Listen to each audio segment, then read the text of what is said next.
Olá, seja bem-vindo à terceira aula do mini curso de After Effects do EP. Eu sou o Eric e hoje vamos começar a aula falando sobre sólidos.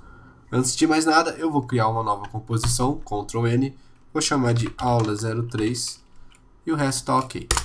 Um sólido é algo que você cria dentro do After, é uma layer, que é uma cor.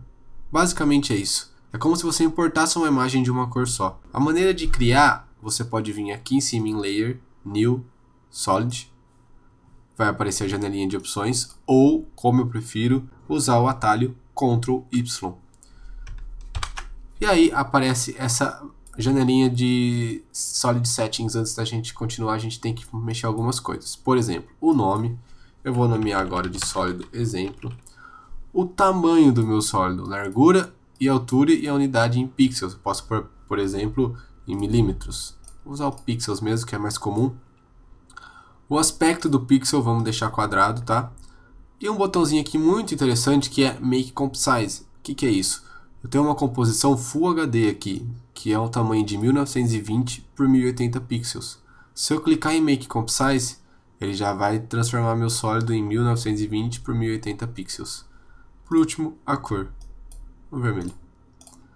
Tá criado o sólido. Ele vem sempre do tamanho máximo da timeline, o nome que você setou, e tem todos os atributos que a gente viu na última aula.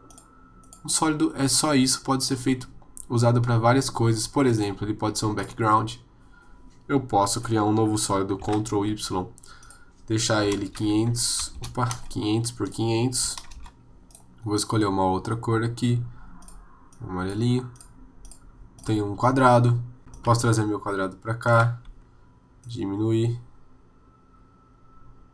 colocar ele aqui, escrever um texto em cima, fazer um lower third, enfim, tem várias funções que dá para fazer com o sólido.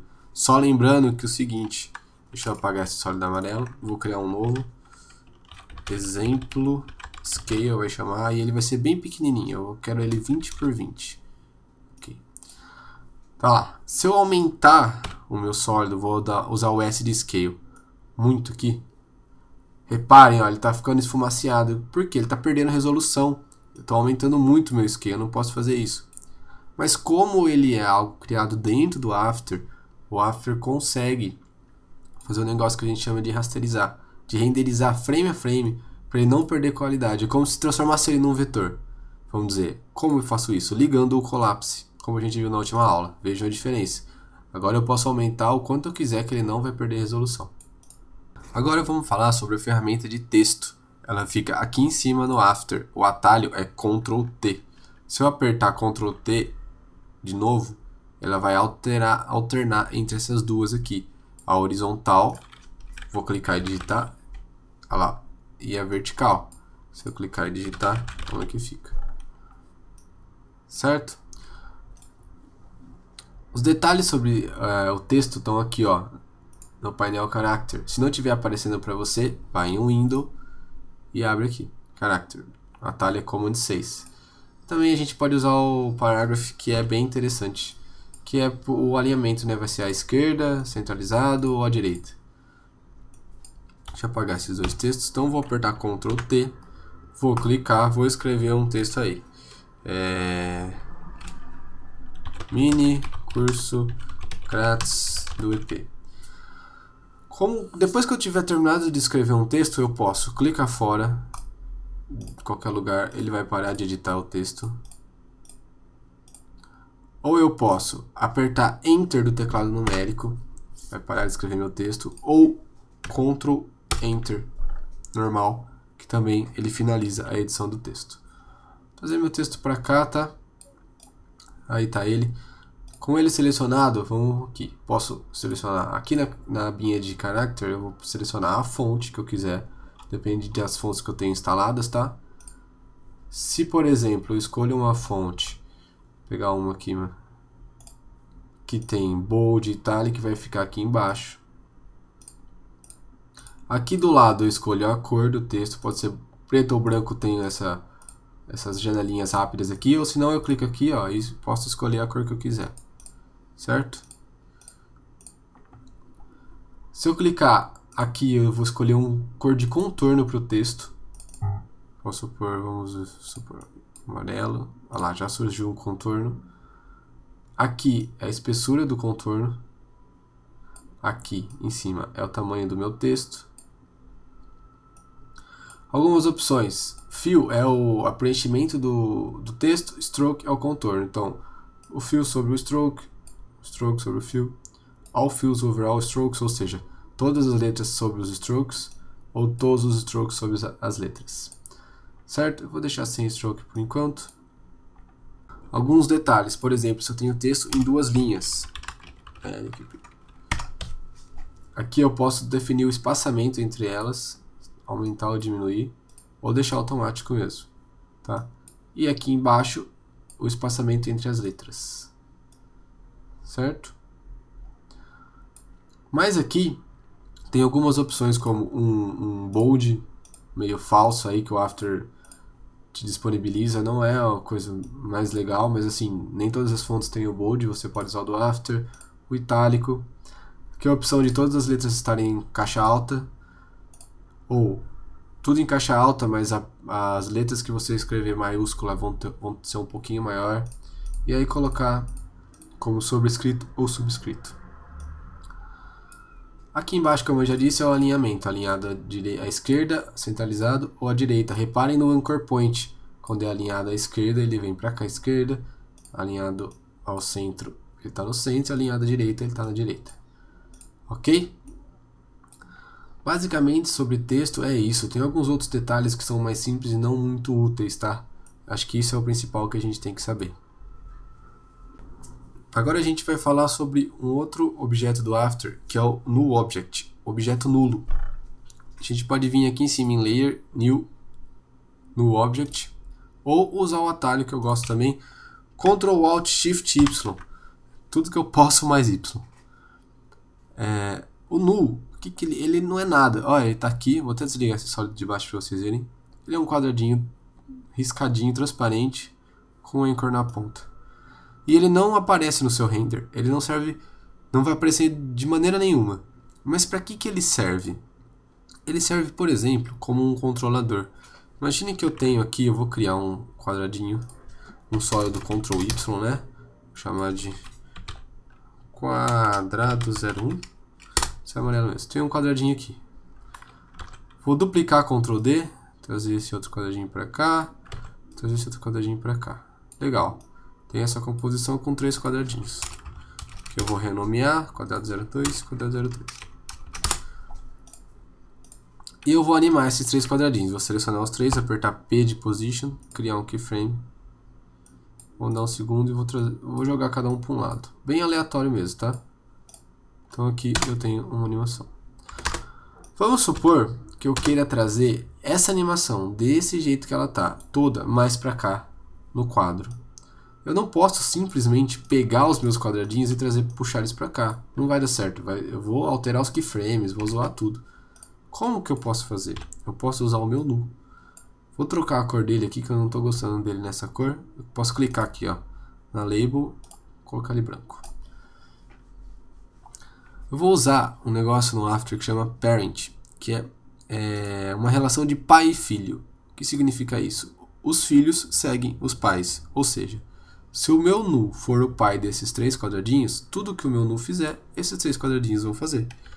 Como eu faço isso? Vou selecionar o meu primeiro quadradinho, vou vir aqui nesse chicote e ligar no null. Agora, ó, aqui, ó, esse quadrado é filho do null. Vou selecionar os outros 2, vou fazer a mesma coisa. Os 3 agora são filhos do meu null. Se eu puxar o null, eles vêm juntos. E não altera a animação deles, ela continua lá. Certo?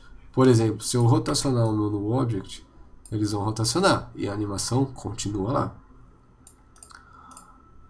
O null, então, é uma ótima ferramenta para usar como controlador. Existem algumas outras funções que, com o tempo e a experiência, vocês vão sacando que vocês podem usar null. Por exemplo, para controlar câmeras no After. Mas, a princípio, eu acho que seria bacana vocês entenderem isso. Usarem o null como controlador. Certo? Agora a gente vai falar um pouco mais sobre parenting. Eu criei um exemplo bem simples aqui para vocês entenderem. Imagina que esse círculo riscado seja uma órbita e eu tenho 3 planetinhas nela. Eu quero que os 3 planetas girem ao redor da órbita e que a órbita em si gire e os planetas acompanhem esse movimento. Como que eu vou fazer isso? Primeira coisa, para fazer os meus planetas girarem ao redor da órbita, como eu posso fazer? Vou criar um nu, Ctrl Alt Shift Y, vou chamar ele de controle do planeta 01. Vou dar um parent no meu planeta 01 nesse nu, puxando pelo chicotinho. Se eu rotacionar o meu nu agora, o meu planetinha gira na órbita. Por que isso? Detalhe, o centro do encorpante da minha órbita e o centro do encorpante do meu nu estão no mesmo lugar. Muito importante saber disso. Então, se eu rodar o nu, o meu planeta gira junto. Como eu quero que cada planeta gire numa velocidade diferente, eu vou criar um nu diferente para cada um. Ctrl Alt Shift Y e vou renomear de planeta 02. Controle do planeta 02. Vou linkar o planeta 02 nele. Vou criar o nu para o planeta 03. E colocar o planeta 03 nele. Então eu tenho os 3 controladores. Eles estão exatamente no mesmo lugar. Tá? E aqui eu tenho a minha órbita. Para minha órbita girar e os meus objetos acompanharem, eu preciso que os planetas sejam filhos da órbita. Mas reparem, eles já são filhos do nu. Um filho não pode ter 2 pais. Não no After. Aqui, como é que eu vou fazer? Eu vou selecionar os nus controladores e colocar como filhos da órbita. Agora, quando a minha órbita girar, o meu nu gira junto e os meus planetas giram juntos. Ok? Então eu vou começar a fazer a minha animação da seguinte forma. Vou selecionar os meus controladores, apertar R para revelar o rotation, colocar um keyframe. Dá 2 segundos, o planeta 03 vai vir até aqui, o planeta 02 vai encostar no 03 e o planeta 01 vai andar até aqui. Vou selecionar tudo, vou apertar F9 para ter um Easy Out e um Easy In. Olha lá como ficou a minha animação. Bem simples. Agora eu vou rotacionar a minha órbita. Criar um rotation aqui. Rotacione um pouquinho aqui. E seleciono os 2 e aperto F9. Olha lá o tipo de animação que eu consigo fazer com o nu. Com o parenting, desculpa. Uma coisa interessante é que os meus planetas aqui, a layer deles específicas, planeta 1, 2 e 3, estão independentes para eu fazer o que eu quiser. Se eu quiser animar escala, rotation, position, não importa o que eu fizer com eles, na layer deles, eles vão seguir a rotação do nu e a rotação da órbita, certo?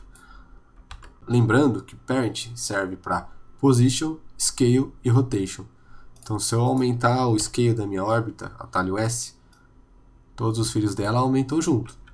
Se eu mudar a posição dela, atalho P, todo mundo movimenta junto. Agora, se eu usar a opacidade, atalho T, e tirar a opacidade, os filhos não vão sumir. A opacidade não é influenciada pelo parenting. Anchor point, por sua vez, é influenciado. Ok? Se eu mexer, todo mundo mexe junto. Mas o que acontece? Quem está sendo influenciado aqui é a minha órbita. O anchor point do meu nu e dos meus planetas não vai sair do lugar. Vai continuar no centro deles. Ok? Então é isso que eu queria falar para vocês nessa aula. Sólidos são muito úteis. Textos são muito úteis. NuObject é muito útil, principalmente para organizar projeto. E parenting vocês vão usar demais. Treinem isso. Uma dica de exercício é: tentem fazer um lower third. Sabe aqueles letterinzinhos que vão embaixo, geralmente com o nome de alguma coisa? Você está assistindo TV, está assistindo um comercial lá e aparece o nome do artista aí embaixo. É isso é um lower third. É feito muitas vezes com sólido e com texto. Tentem fazer um. E na próxima aula a gente vai se aprofundar um pouquinho nas coisas de criação do After, falando sobre máscaras, shape layers, track mates e blending modes. Espero que você tenha gostado dessa aula. Um abraço e até breve.